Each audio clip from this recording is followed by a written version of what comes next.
We're really moving towards full-on spring here. It's warm enough in the early part of the day to be in a t-shirt. The sun is strong. The plants that want to flower are a-flowering.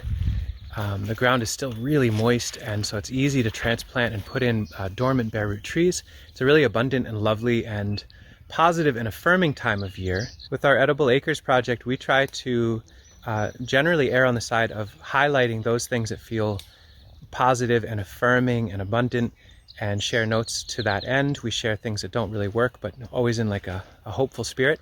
In this video, I'm going to be still in that mode, but a little bit more real about some things that are going on in our life at our larger property.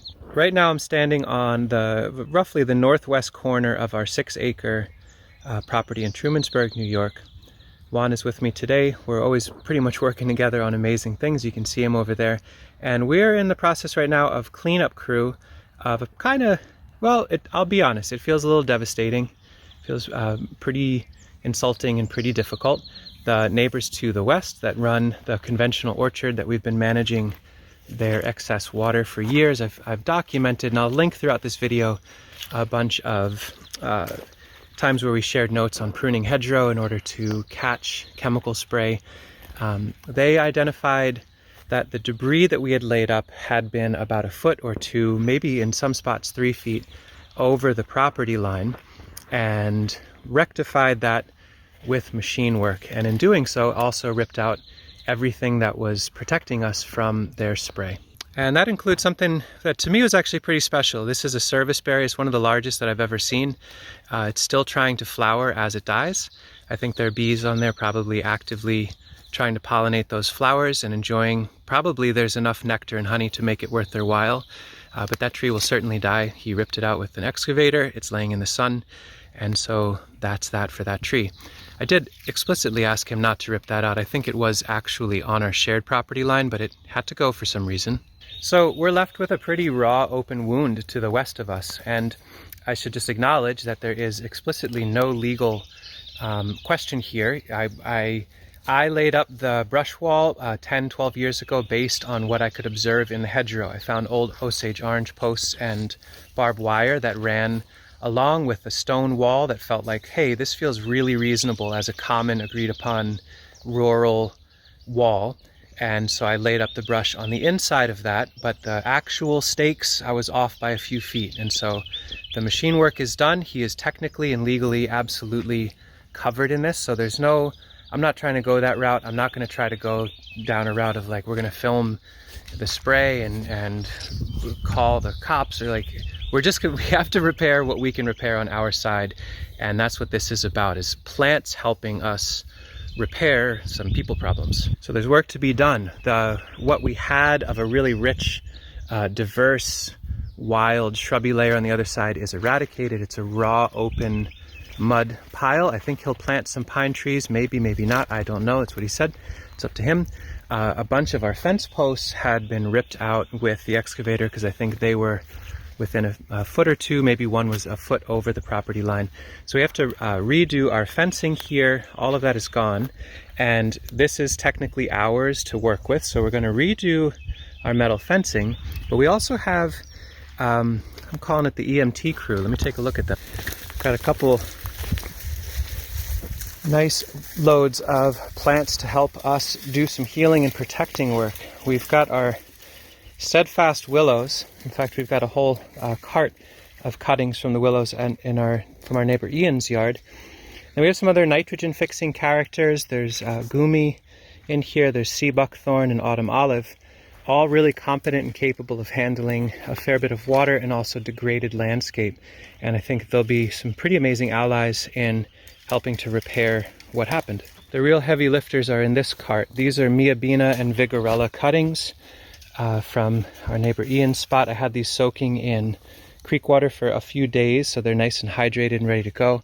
They will go in on the other side of the property, or on the other side of the brush wall on our line, so basically over but tucked in nice and tight, and especially focused on the areas where it's the most blown out. So where Juan is working right now, repairing some of the brush wall that's been pushed over, we'll have the willow. So it's going to help soak up excess water and excess nutrient and chemicals. They'll be doing the brunt of that filtering work. and they'll be filling in this extreme gap in the canopy. Hopefully within a year or two we'll have some protection. We're still figuring out, now that we've been pushed in so far, there used to be a riding mower track basically where Juan is. Now we'll have to go this way. We'll figure that out as we go. We've got this little pond we dug with the skid steer a couple of years ago. It's doing some really nice ecosystem service. Frogs are in here now. We definitely need to add in some cool aquatic boundary plants where you can see sea buckthorn, sea berries doing really well. Right on the edge there, we've got chestnuts on the top, and we've got our new plant friends, the rooted plants, soaking and relaxing in the pond while we get around to them. We're going to deal with the cuttings first.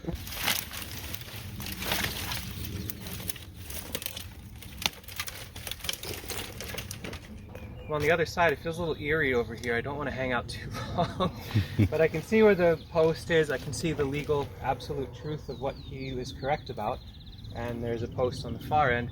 So clearly if I start pushing out in here, I'm going to exacerbate problems. So right into the brush wall where he's determined to be the boundary is where it shall go. And we've got a nice medley of different characters, nice long field ready characters that I'm just going to feel around and find where, yep, it's early enough in the season that these should go in pretty easily. And if they don't, we can come back over with a shovel and use that to make a pilot hole. But my preference is to just feed them in as deep as they go and then never come back over here. The other side here, it's time to wrap up and get back over. Ran out of the willow, the beefy willows, covered about a third of the entire property line. Definitely the open wound on the northernmost.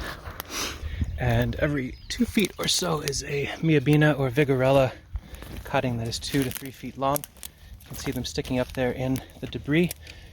It's amazing to see how rich the soil gets when you don't annihilate it for decades. This was an abandoned hedgerow, and the soil had really grown. There's like nice peaty debris in here, high moisture, high fertility, high organic matter. This area is definitely going to bake in the sun and lose most of that, but at least tight to the hedgerow it'll have some, and hopefully the willows will get some more healing and coverage. They'll get some shade onto this raw wound on the west side. We have no say over that, and that's fine, but I kept it tight to the inside of our post. You can see it down there. You can see how the brush was a foot or two over. I guess in the future the lesson is learned. If I'm not sure where a hedgerow or a property boundary is, I should cut down everything and rip it out with an excavator to see for sure. That'll be the right move next time. As a way of addressing this berm that exists as a way of diverting water, we're going to plant miscanthus. We have a lot of miscanthus rootlets that are prepped and ready to be planted. To have them be a little bit higher up than the water, we're going to plant them on the surface of the berm and then cover them as we renovate the waterway.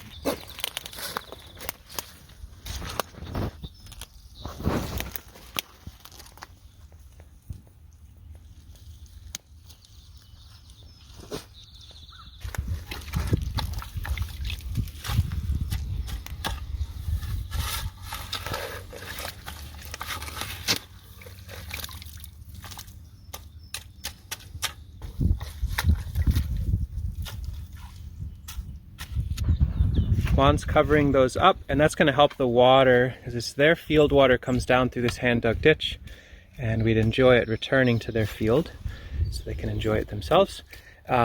This is going to help accelerate that, and Juan's idea there with the miscanthus in particular is fantastic because they make such a thick root system that when we get an intense rain, this will act as an emergency berm to encourage the water to go the right way. I think we'll also put miscanthus, since we lost the furthest walkway, we'll put another layer here so we get this kind of eye shape of miscanthus that's all on our side of the fence line. So maybe right out to here. It's kind of crazy to lose this much space to protection plants, but that's fine. Maybe have it meet up to that privet and the wheelbarrow down there. We'll definitely do some follow-up videos to show how these things are growing, but we're going to leave all the privet, we're going to leave Japanese honeysuckle, we're going to leave the rose. All of those characters are absolutely foundationally allies to the overall goal of protecting us from what's going on over there. European buckthorn is here. They are welcome for now. Well, we can always segue later, but this is no time in our minds to think about who's native, who's not. All the characters that can help absorb and protect from wind and chemicals are very, very much welcome here. It's shaping up. It's turned into a nice little scene over here. So Juan's got mud across all the miscanthus in there. I added a little bit of mint root as a nice creeping ground cover in early spring green. And now we've got some like random miscellaneous debris, woody sticks and whatnot that are describing the outer boundary. This will become our new main walkway through here. That stake will be pulled, but there's rose and hazelnuts there. We'll let those be, and we can get a riding mower with the trailer through here now. So this is our new access. So we're just planting miscanthus on the inside of that every 6 inches, or until we run out. And that'll go right down this whole line. And that creates this nice interior space. So we're defining the boundaries of the puzzle. We got willow on the outside, right at the technical legal limit of where we can go. That'll grow as quickly, hopefully, as possible and make a real wind barrier. We'll leave that unmodified if we can help it. And then we've got miscanthus creating more berm action to protect us from flood moments with water and encourage the water to go back out from whence it came. And then another line of miscanthus here as a shelter belt effect to be a second boundary for the incoming wind. It's TBD what happens in the middle. We'll make it a choose your own adventure. Folks, what do you think we should plant in here? I'm leaning a little towards bamboo, although I feel like that could be an inflammatory move, so who knows. But we've got some sunchokes that need to go in. What are some other characters that folks would like to see in this space? We're not doing it today, so there's no rush, but we've got a couple of feet in here. Could have a couple different things, but I'd like to keep the management minimal and probably not have it be things that make food for us, since it's going to be the frontline receiver of whatever's coming off that orchard.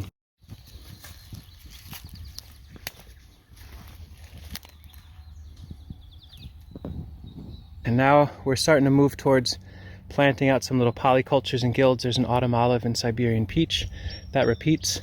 One went off in that direction a little ways back and put some gummies in. I've been putting gummies on the sunward side of this. They're really good at holding leaf late into the fall and winter, so it's going to be helpful for catching wind in the winter here. So are these chestnuts, so that's part of this, is a windbreak. And now a little attention going towards helping the pond have some allies that pick up excess nutrient. You can see a sweet little champion there, little frog basking in the sun. We want them to feel good and protected and sheltered. So we're going to take some rooted, boy, that's a chunky digital zoom there. We're going to take some rooted Bretensis. There's a very beautiful, colorful winter interest willow, and plant them right at the inflection point where the high water level is. They can absorb excess nutrient. They'll add some leaf litter in. They'll provide some protection for the frogs and the other crew. And then we still have to figure out where these seedling seaberry are going to go. And then we've got our plant allies added.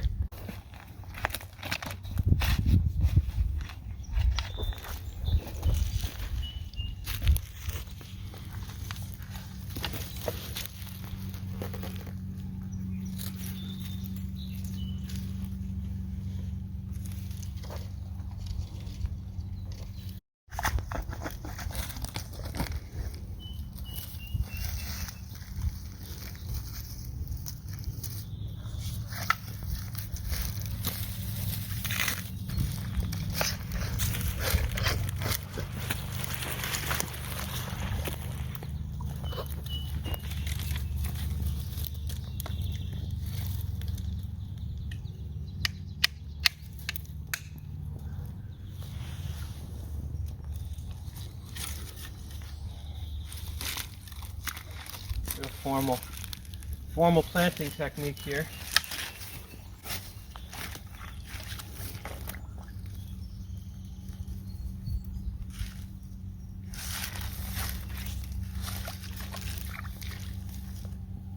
So much more work to be done, but also a lot has happened today. We've got the fence posts here that aren't twisted up from an excavator, that now that we know clearly where to go, we're going to be on the inside. We'll add those in another time. They just aren't highest priority. It's the plant life that we want to get going earliest in the spring. Willow on the outside. We've got our miscanthus in here. Juan went through so thoroughly with soil from around the pond to cover the miscanthus, and the wood should let us know where to go. We're not going to be using a riding mower through here for quite a while anyway, since it's so wet. And we got almost everyone planted out except the grapes. They just didn't call out where they wanted to be, so we'll heel them back in and wait for another day. As a nod to the serviceberry that it's dying currently, we're gonna also plan on planting a bunch of serviceberry all along this area and just get to enjoy their beautiful flowers. If you look around these parts, when you look at a landscape early in the spring, you'll see these splotches of like bright white beautiful flowers. That's them. So we want to have them here and want to honor this creature. It's here.